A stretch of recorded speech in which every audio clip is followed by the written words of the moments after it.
The O. Henry Playhouse presents The Hiding of Black Bill.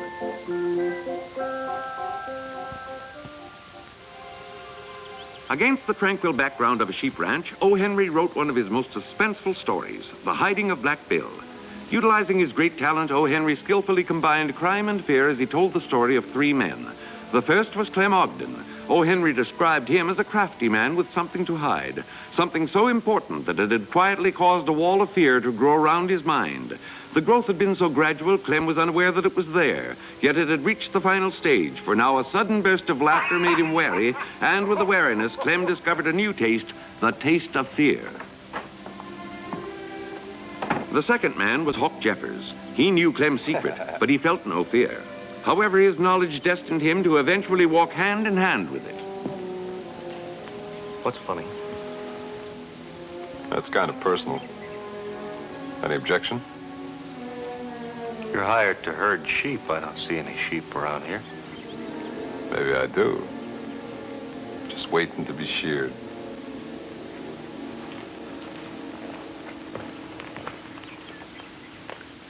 You sure know how to burn the boss, Hawk. He don't even sass you back. You got the edge on a man. You don't have to take anything from him. The third was Percival St. Clair, whom O. Henry described as a quiet, citified-looking young man. As Percival walked down the country road, two thoughts ran through his mind. He needed time, and he needed a great deal of luck. According to O. Henry, Percival shuddered as he realized what would happen if time ran out too soon, or if Lady Luck suddenly turned her head. It was then that he, too, tasted fear for the first time, and it was a taste he was doomed to live with for quite a spell. Howdy, men. Can you use an extra hand? What kind of a hand? Oh, odd jobs, anything.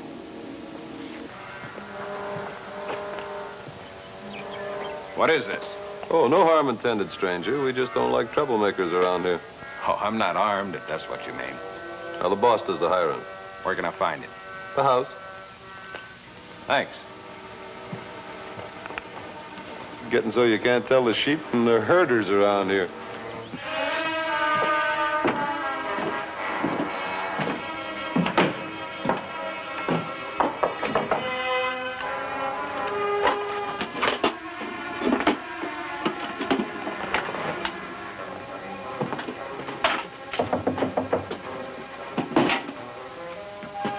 Come in. Are you Mr. Ambrose? No, Clem Ogden. Ambrose is dead. I'm in charge here. Oh, I see. I was wondering if you could use an extra hand. No. Oh. Well, thanks anyway. I wouldn't have bothered you, but somebody told me you might be able to use some more help. Who told you that? Posse I ran into several miles back. Who's he looking for? A fellow named Black Bill. Robbed a train single-handed, got away with $15,000. You know what he looked like? Yeah, they gave me a description of him just in case I ran into him. As a sizable reward. Well, thanks anyway. Sheep herding isn't easy. Well, nothing's easy, Mr. Ogden. You report to Hawk Jeffers. He'll teach you all you need to know. Thanks. What's your name? Percival St. Clair.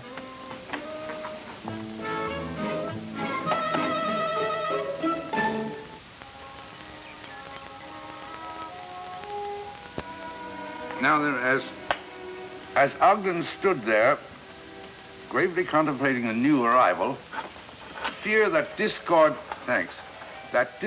threatened his orderly existence became readily apparent in his troubled face.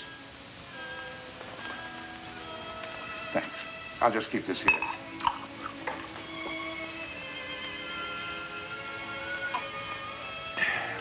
Oh, by the way, if at any point in the story you want to make a comment or ask a question, go right ahead. My publisher always does. Please. Well, I think your story is divinely fascinating, Mr. O. Henry, and I know that the other members agree most heartily. I'd like to ask, is it usual in your stories to introduce all your main characters right in the beginning? Yes. Not only characters, but situation as well. You see, the length of a short story makes rapid development of plot imperative. I see. Well, apparently, Mr. St. Clair suspects Mr. Ogden of being the robber. Now, the way he goes about proving it, would that be considered plot development? Mm-hmm. Yes. That would lead to development of our plot. Yes. It's just so suspenseful. I can't wait to get on with it. Of course, I'm never right about these things, but personally, I think Mr. Hawk Jeffers might be just as guilty of the robbery as Mr. Clem Ogden. You could be right this time. Well, I do hope so. That Mr. Jeffers is anything but a gentleman. Well, any more questions? All right, let's get on. Where were we? Oh, yes. Sinclair had the feeling that Ogden couldn't risk turning him away. He obviously had something to hide. Yet he must proceed with caution. There had to be proof. Well, it ain't the lone sheep. Come to pay his respects. We ain't serving tea today, stranger. Beat it. I'm gonna work here. Mr. Ogden gave me a job. He's already got more hands than he needs. Why'd he hire you? Well, maybe he's not satisfied with what he's got. Did he say that? Maybe. I asked you a question. What Mr. Ogden said is strictly between him and me. We got ways open and tight lips around here. The only trouble is it takes a lot of mending to close them again. Now, why are you here? I don't know. You herd sheep? He says I can learn. He don't put on no green hands law. Why did he hire you? Well, he looked worried. Maybe he wanted somebody around in case of trouble.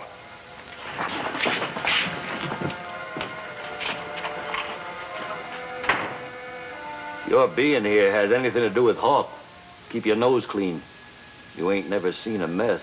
You see what he does to people who cross him.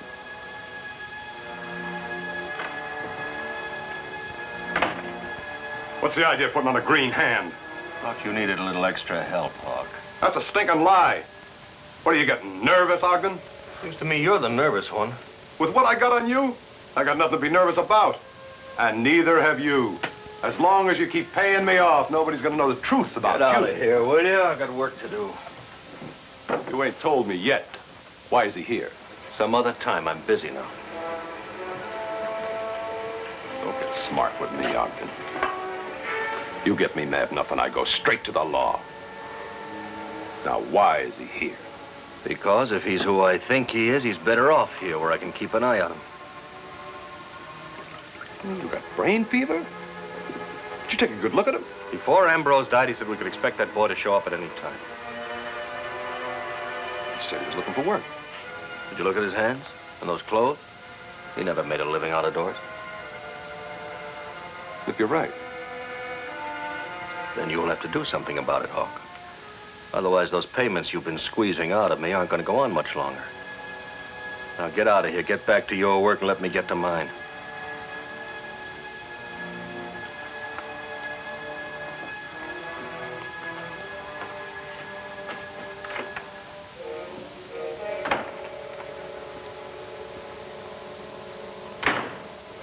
You're being paid to play cards? I was just waiting for you to teach me sheep herding, Hawk. I'm ready anytime you are. Looks like we drew a real blank this time, Carter. You ain't heard the worst yet. Wait till you hear its name. What's your name? Percival St. Clair. Percival St. Clair. Are you trying to be funny? No, I'm not trying to be funny. What's your real name? I told you. What'd you really come here for? Work You ever worked on ranches before? most of my life. Hard work? Good enough. Dirty? Plenty. You know what I think? I think you're a stinking liar. And you know what else I think? I think you've got the guts to put those in dirt. You're wrong, Hawk. I specialize in dirt. Sheriff Bagley. Good morning. Morning, Sheriff. Well, I see you got yourself a job. Thanks to you. Good steer you gave me, Sheriff. Glad to do it. We're looking for Black Bill. Fella robbed that train of $15,000. You know what he looks like? No, we don't. He was masked. But we're closing in on him.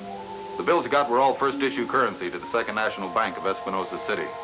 Trail of spending leads this way. Man, you can travel a long way on $15,000, Sheriff. He isn't going much further. We've covered the whole territory with a list of serial numbers of those bills. He isn't going to be able to spend a dime from now on without digging his own grave. Good luck to you, Sheriff. Here's a list of those serial numbers. I'll leave them with you. Keep your eyes open, men. The reward's gone up to $5,000.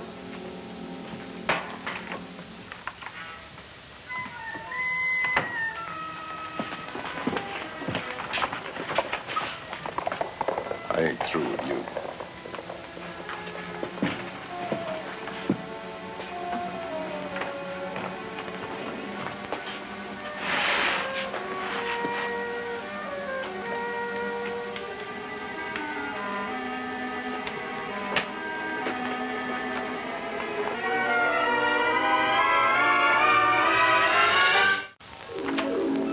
Now we're back to questions.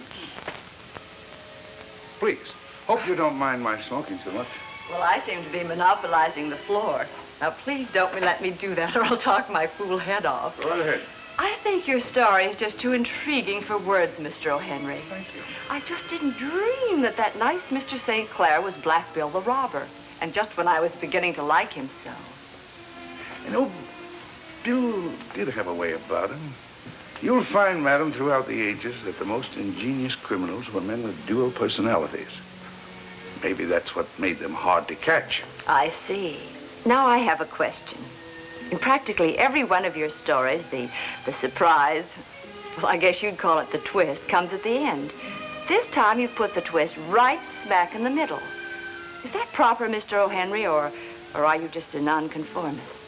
True, the twist does generally come at the end, but that's not imperative. It can come anywhere, wherever it fits the purpose of the story.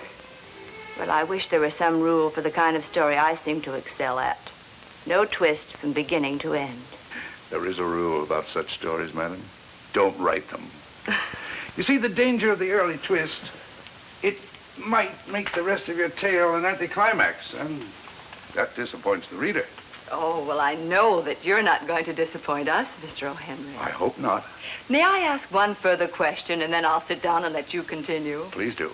Well, apparently Mr. Ogden and Hawk are engaged in some foul plan of their own. Why would Mr. Ogden risk detection by hiring a total stranger like Mr. St. Clair? For all he knows, the stranger could upset his whole plan. Do I make myself clear? Indeed you do, madam. Well, it's as simple as this. Ogden knew that his foul plan, as you call it, involved a third party. Now, whether Sinclair was that third party was something Ogden had to find out. That's why he gave him the job. And the third party that Mr. Ogden fears is the man whom Ambrose, the former ranch owner, said would show up someday. That's right. Thank you, Mr. O'Henry. As a matter of fact, that's exactly what's happening as we go back to the ranch. Ogden is trying to find out whether Sinclair is the third party who could upset his plan. I hope you like apple cider. Thank you very much. Mighty nice of you to make me feel at home like this, Mr. Ogden. Thought we'd get better acquainted. I'd like that. How are you getting on with the other men? Oh, not too bad. Don't let Hawk bother you. He's not a friendly type, but he's a nice fellow when you get to know him.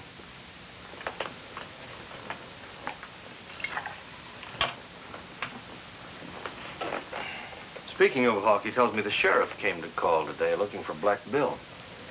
Yeah, he had a whole posse with him. Must figure that outlaw's still hanging around somewhere. Guess he does. I sort of hope that Black Bill strays over this way. I'd like to meet a man with that kind of gumption. He must have that all right. Stick up a whole train single-handed. My hat goes off to a man like that. Sounds like quite a feat. Closest I ever come to Black Bill was knowing his uncle. Great friends. Bart Ambrose used to own this ranch. I was his foreman. How's that so? Yeah, the old man was pretty broken up that Black Bill turned out to be an outlaw. You know, with his last breath, he gave me a message to give to Black Bill if I should ever run into him. I don't suppose I will. Oh, I don't suppose you will. Hawk tells me the sheriff said Black Bill was wearing a mask when he held up that train. That's right.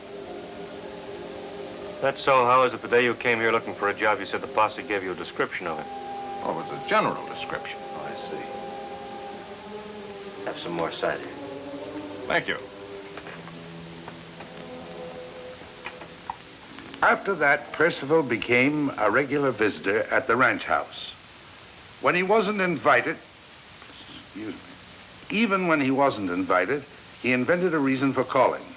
Ogden welcomed every chance to chat, patiently waiting for that moment when one slip would reveal Percival's true identity. Percival, on his part, wasn't interested in small talk. His visits were prompted by a shrewd plan of his own. Nice of you to pick up supplies for me today, Percy. Glad to do it, Clem. I was due for a change of scenery anyway. Yeah, gun does a man good now and then. Anything doing in town? Nope, pretty quiet. See anybody you know? Oh, ran into the sheriff. About the only familiar face I saw him. Still looking for Black Bill, I suppose. Still looking. Doesn't look like I'm going to stumble across that young outlaw. It's kind of too bad. Uncle sure wanted me to give him that information. It's not going to keep too much longer, either.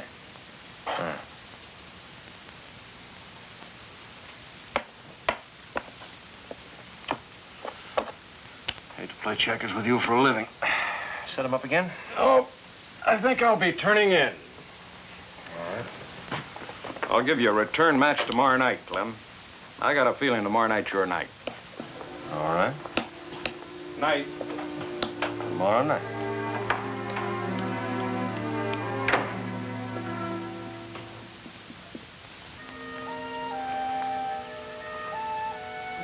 Beginning to think that Percival St. Clair is just Percival St. Clair, and it's safe to fire him. I ain't so sure now. Why not? This. I didn't want to arouse suspicion by busting the lock on his suitcase, but I went through his bunk. Black Bill wore a thing like that the night of the stick-up, didn't he? Well, it doesn't mean a thing. Ranch hands by the thousands own kerchiefs like that. Maybe. Then maybe this one's special. If we could only find the old man's money, we could beat it. Oh, no, not me. I don't run away from something like this. All my life I've been dreaming of a little spread like this. Now I've got it. I hate to be in your shoes when you tried to prove it. I'll find a way, don't worry. Even if I can't, I still have the old man's money. That's not bad. I thought you didn't know where it was. I don't, but I'll find it. Hope you do. A lot of things I can do with half of $20,000. Half? When I find the money, you get $5,000. That was our deal. With what I know about you, I figure we're going to be partners for life. Cutting yourself in on the ranch, too? Oh, no. Oh, no. I figure the ranch is trouble. I don't want any part of it. Just keep paying me like you've been doing, and I'll be satisfied. That is, until we find the $20,000. Someday I may just get tired of paying to keep you quiet. Anything happens to me, you'll hear from the sheriff real quick. Well, there's no sense in arguing, you and me. All right. When I find the money, half. The ranch belongs to me. That's right? That's right. What's funny? It'd be a shame for you to go to all this trouble and wind up with nothing to show for it, except a ranch you can never own. Let me worry about that. Oh, I intend to. Is he or isn't he? I think I know a way to find out. It's been sitting in my desk drawer right under my nose all this time. Well, you wouldn't be fool enough to show that to me. If he's Black Bill, that'll give us an answer in a hurry. Then we can bury him tomorrow.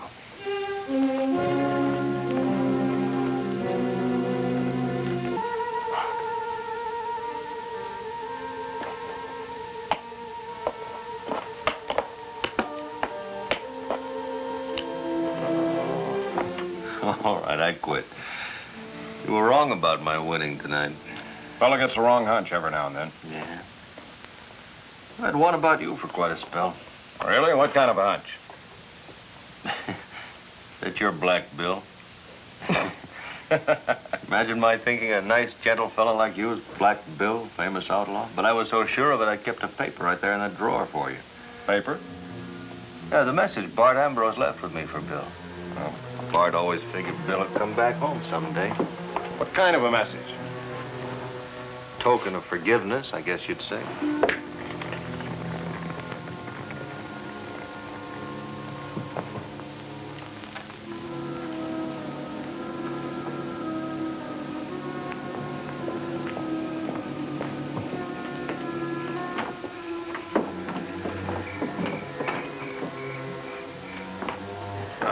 Howdy, Sheriff. Howdy, Clem. What brings you here this time of night? St. Clair dropped in to see me yesterday when he was in town. Said he was going to turn over Black Bill tonight. You know who Black Bill is? Yes, I know. Here's your man, Sheriff. Now, Crazy. don't argue, Clem. I've known you were Black Bill all along. Well, I've known Clem Ogden a long time. You sure you're not making a mistake, St. Clair? No mistake about this, is there, Sheriff? Brand new, first issue currency. Where'd it come from? Clem paid his checker losses with him. Checker? I never paid you any... Oh, no, there's no use arguing, Clem. I've known you were Black Bill all along. It's part of the stolen issue, all right. You still deny you're Black Bill? Well? No. No use denying it now, Sheriff. And the jail's right next to the land office, isn't it? Yes, why? Well, I didn't want to show myself while the hunt was going on, but I guess it's safe to record this now.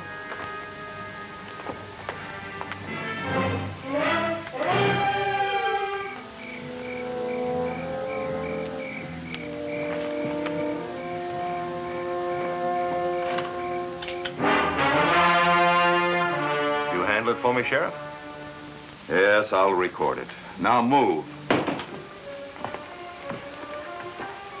I had nothing to do with it, Sheriff. Shut up, Hawk. I don't hold with murder. Bert Ambrose is my friend. I only kept my mouth shut because I... Will you shut up? You kept your mouth shut because of what, Hawk? Because I figured I could bleed Ogden to keep me from talking. But I didn't touch Ambrose. Ogden did the killing all by himself. He killed him because he knew the old man had $20,000 hid in the house here somewhere. Well, it looks like you called the turn, Black Bill. So he is Black Bill. That's right, Hawk. You shouldn't have let the clean hands fool you. Your hands ain't so clean. What about the train robbery? There was no train robbery. That was all part of the plan. What plan? Well, when Bill got out of prison, he came to see me. Said he figured his uncle had been murdered. Funny thing, he pointed out the one thing about Bart's death that had always bothered me. What was that? Well, Ambrose is one of the finest horsemen of this county. Didn't ring true that he'd let a runaway horse carry him over the side of a mountain. So I agreed to help Bill, prove whether he was right or wrong. That train robbery was fake, so I could come here to the ranch without arousing suspicion. Also to keep in touch with him. The rest of the story you both know. All right, Deputy.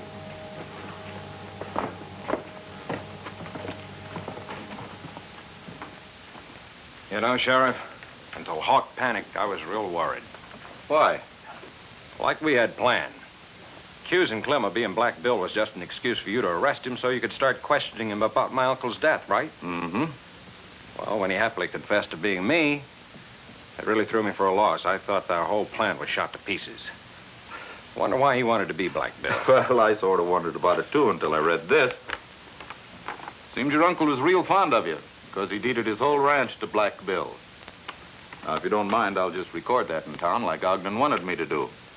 And I'd appreciate it if you'd bring in the rest of that first issue currency to the bank sometime tomorrow. Well, if not tomorrow, certainly no later than the next day. Well, what's going to keep you so busy? Searching for that $20,000 is supposed to be hidden in this house. Well, good luck. So long.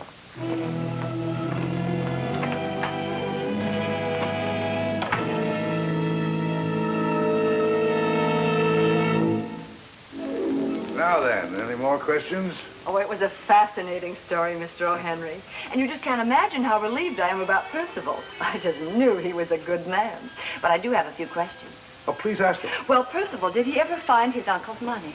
He certainly did. And the next morning he rode into town, returned the first issue currency, then deposited his newly acquired wealth. And Ogden and Hawk, what happened to them? Ogden was found guilty and sentenced to death. But before his execution, he admitted that Hawk had nothing to do with Ambrose's death. Still, the jury felt that Hawk was an accomplice. They sentenced him to 30 years. Oh, thank you, Mr. O'Henry. I know I express the sentiments of the other members when I say that I hope you'll be our tea guest speaker very soon again. Thank you, ladies. And may I say this in closing, the only time a short story is too short is when I have such a lovely and enchanting audience.